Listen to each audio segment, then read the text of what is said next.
Hi. என் friend என்கிட்ட ஆசையாக கேட்டதுக்காகவும் அவளுக்காகவும் இந்த அரைச்சி விட்ட சாம்பார் ரெசிபி.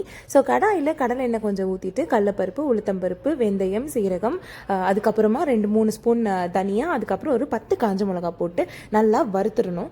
வறுத்துட்டு கூடவே கொஞ்சோண்டு பெருங்காயம் போட்டுக்கணும். அதுவும் சேர்த்து நல்லா வறுத்துட்டு லாஸ்ட்டில் வந்துட்டு ஒரு அரை மூடி தேங்காய் துருவி அதை போட்டுடணும். நீங்கள் பத்தியாக கூட போடலாம், ஏன்னா அரைக்க தான் போகிறோம். இதை லாஸ்ட்டில் அரைச்சி வச்சுக்கணும்.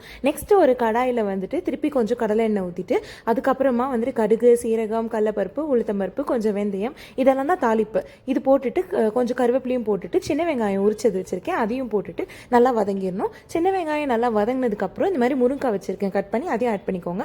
அரைச்சி விட்ட சாம்பாருக்கு கத்திரிக்காய், வெண்டைக்காய் கூட ஆட் பண்ணிக்கலாம். ஸோ அதுக்கப்புறமா இங்கே ஒரு 100 கிராம் புளி தண்ணி வந்துட்டு நான் எடுத்து வச்சுருக்கேன், அதையும் நம்ம வந்து ஆட் பண்ணிக்கணும். ஆட் பண்ணிவிட்டு 1 ஸ்பூன் உப்பு போடுறேன். இது நல்லா பச்சை வாசனை போகிற வரைக்கும் வதக்கிட்டு மூடி வச்சிடணும். மூடி வச்சு கொதிச்சு முருங்கைக்காயும் வெங்காயமும் வதங்கினதுக்கு அப்புறமா நம்ம வந்துட்டு இங்கே துவரம் பருப்பு வந்து நான் குக்கரில் 3 விசில் வச்சுருக்கேன், அதையும் இதில் வந்து ஆட் பண்ணிக்கணும்.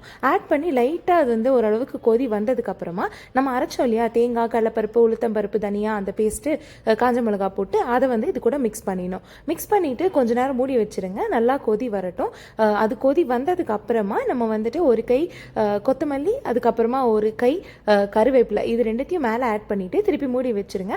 கம்ம அரைச்சி விட்ட சாம்பார் ரெடி. சுட சுட சாதத்துக்குள்ளேயும் அப்பளம் கூடயும் சாப்பிட்டு பாருங்க. என்ஜாய் பண்ணுங்க. பாய்.